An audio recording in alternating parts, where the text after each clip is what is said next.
Welcome, everyone. This is the second lecture for Philosophy 60. I'm going to speak tonight about Plato and the Meno, one of his dialogues. It's the end period of, or the end dialogue, if you will, of the first period of Plato's career in terms of writing dialogues. It's a dialogue that could be said to generally be in search of a definition.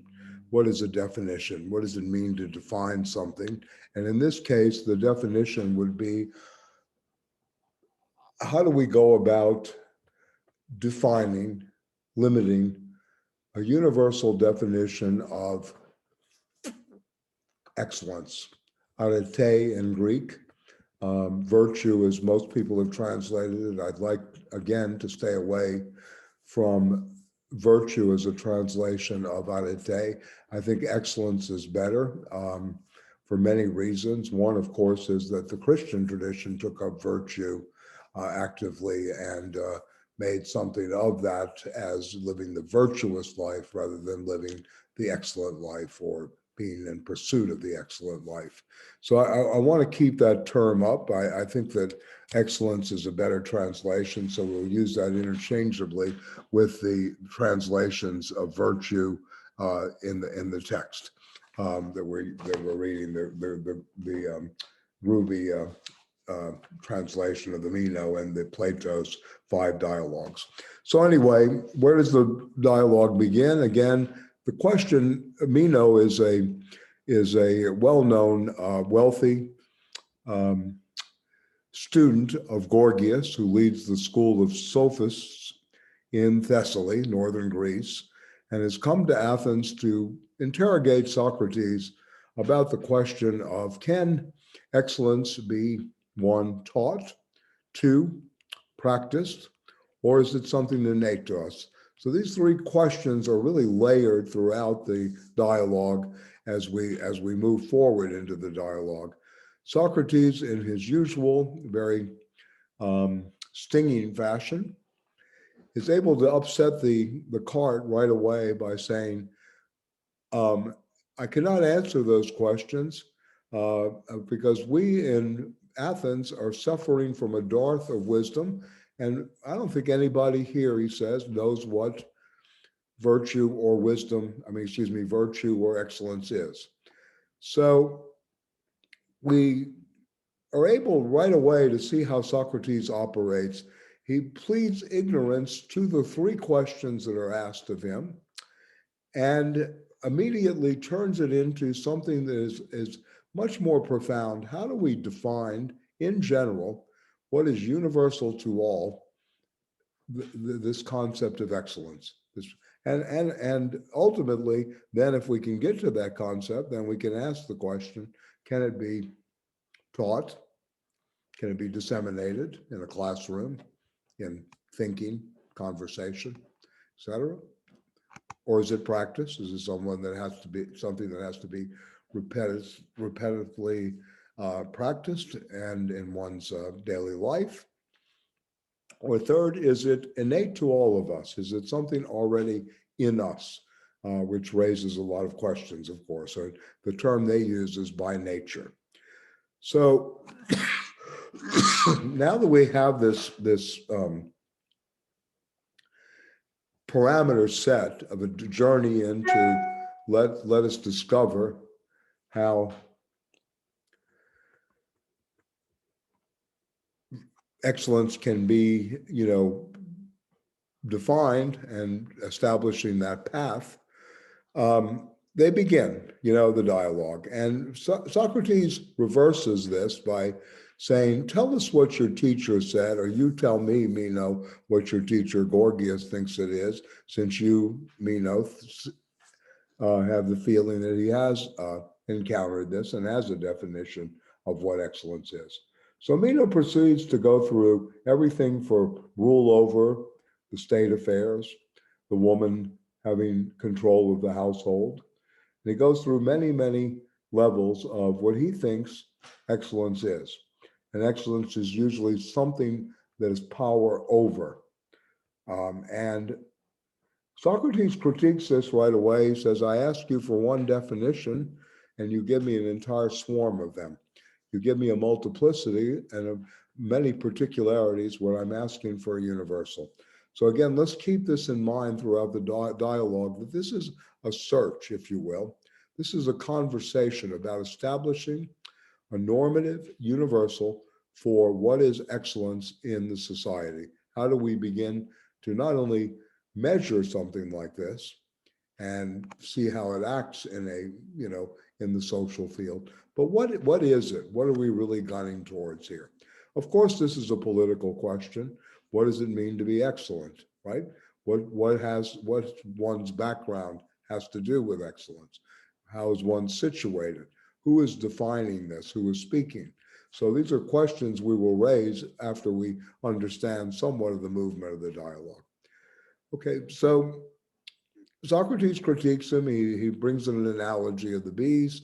You know, is a bee many characteristics? Does a bee have many functions? Or what essentially is a bee? And what he's doing here is trying again to go back to a species, genre, a genera species argument rather than engaging in only the universal. Socrates is trying to upset again Meno's plethora, multiplicity of characteristics that is operative. So taking it from there, they continue to discuss. And the second analogy is about color and shape. Again, Meno is put to task for giving many definitions again of excellence. And this time the analogy leads to that of, use of terms from geometry, limit and solid. And in this case, Socrates defines a shape as the limit of a solid. They begin to talk about what is color and what is shape and what is the difference. So he comes up with a universal definition that the shape must presuppose a solid, right, of a solid in the geometric sense. And the shape is a limit of a solid, right? This is what we get. So these two geometrical terms are the predicates on which shape itself as a common noun or as a universal concept is determined, is the limit of a solid. And then he goes on to speak about color as an effluvia, and this is what shapes that fits the sight, right? Shapes that fit the sight as through the eye, and then as perceived, right? Shapes as perceived is something like is what happens with color, and he uses this example from the notion of strife in Beckerles and the notion of effluvia, right? That things are really filling, in a way, filling from the outside, bringing us to some kind of perception, bringing us to image, bringing us to, again, the ability to define what a color is, right? So you can begin to see that Socrates not only uses negation of Meno and says you're, giving me a plurality of arguments, but he also draws analogy to geometrical terms, which were played out throughout this dialogue, as we'll discover later with the slave boy and that experiment. But he also engages, the question of, ignorance, that he really doesn't know, quote unquote, and that they're in a conversation going that way. So I want you to definitely think about these two analogies, and how he's upsetting Meno's thinking through this. He's taking him on a journey through a path and confronting him each time about saying, you're just giving me descriptions. You are not giving me more than just descriptions, and you're giving me plural descriptions of what excellence is. You're not giving me a universal that we can apply as a standard, as something that we will use. Of course, this notion of excellence, again, is something very, very important to keep in mind as a political question. And again, we will go back to this. How is the society, Athenian society, in the 4th century BCE? And of course, this is before or after the Academy of Plato is discovered, or founded. We begin to engage once again with the moments, right? The moments of interrogation that are very essential to a real dialogue, to a real dialectical tension, where you begin to see many sides of one thing, right? So let's keep that in mind as well. The other part here, and again, I want you to understand this, because what I'm really trying to do is engage you in method.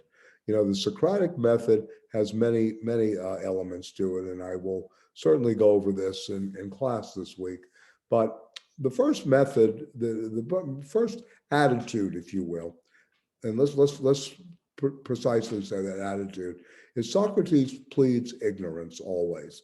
He pleads ignorance even if he knows the answer to the question being posed, which he usually doesn't, because he claims he's making a discovery with someone. This is what openness really is, that you discover with a conversational partner, or in philosophical terminology, an interlocutor. You discover together, right? In a conversation. That's what a real conversation does. It just doesn't communicate. It actually gives you conversation, coming together as one in a movement, synthetic movements. This is what we really hope for in these dialogues, in the dialogical space, if you will.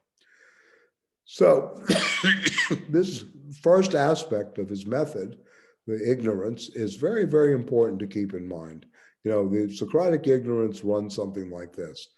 Socrates says, I know that I do not know, and I therefore am wiser than you, my partner, or my interlocutor, at least in the beginning stages, because you, the interlocutor, think you already know, right? But you don't, right? And you're ignorant of your own ignorance.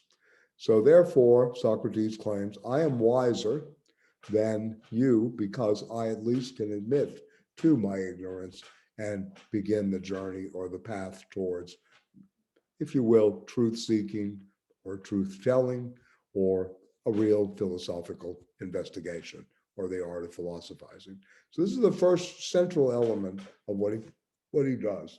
It's also the method of negation that he uses operatively throughout, where something is being negated. So Meno's, obviously, his positions on the characteristics are negated immediately. Excuse me. Because he offers, again, this plurality, this multiplicity of excellences. We can go back to this question. This is, again, a question between relativity and truth, right? And also truth itself, or the drive for truth. As I mentioned in the classroom, Gorgias is the teacher of sophistry.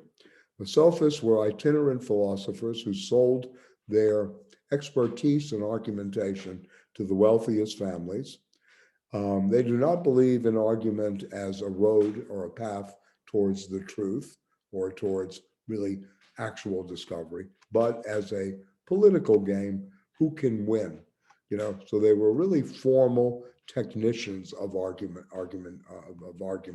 These were formalists in many ways. Socrates is trying to confront this, and we will learn later in the semester how he does this in the Apology.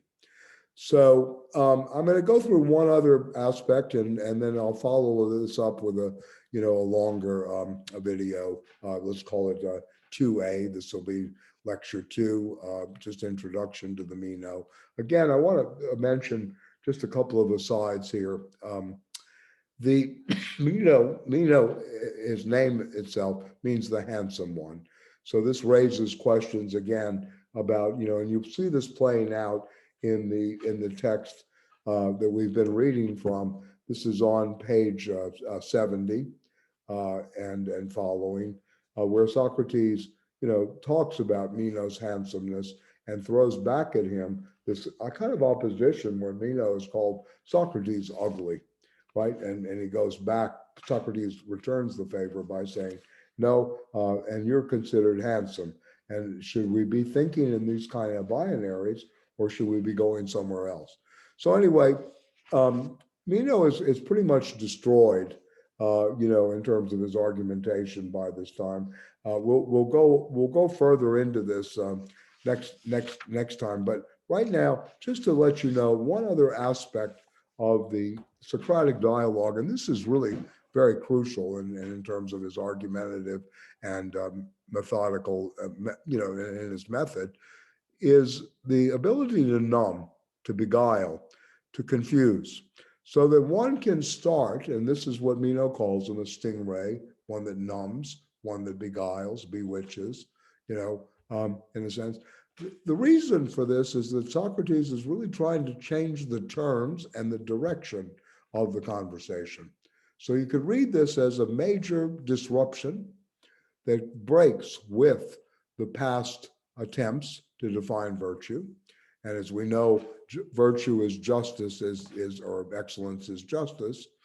In the first movement of the dialogue, so he's always trying to confront this almost prejudicial thinking. To go back to Gramsci, that we have all these prejudgments in us, and wipe away that prejudgment so that we can start and look at what it means to find the predicate of something, right? And what is that, meaning that is so important to go on with in terms of, in this case, excellence. This can also work with the abstractions towards beauty, the abstraction really that called the truth, etc. So this is the beginning of a kind of a dialogue that shows us some philosophical abstraction at work. How do we get there? Where is that space? So Socrates, again, I know I put this term up last time, maimeutics. Maimeutics is a term that is used to describe the midwife. Socrates is really the midwife par excellence of ideas, leading you to the space where you can think, right? Leading you to the space where there can be really some creative encounter. So this is very important to keep in mind as a method. Of course, we will go back to this later when we speak about in the semester when we speak to psychoanalysis and Freudian therapy. We will talk about this more in terms of the dialogical form, et cetera, and how that works in our modern era. We have a very difficult time listening to each other. And this could be one model text of how to listen and to be, kind of led to the point of where one can have that birth of a new idea. So I want us to keep this in mind and keep this operative for, the rest of the reading of the Meno and, of course, the course. I'm going to close here for today. I just wanted to introduce just a few of the terms, and then we will. I'll be back, for part 2 of this on the Meno, and kind of set the stage for the rest of the dialogue, and maybe then relate this back to Althusser's notion of the idealist and the materialist in philosophy, and that battle that is going on, and his relationship, if you will, Althusser's relationship to Plato, and Plato in the history of philosophy.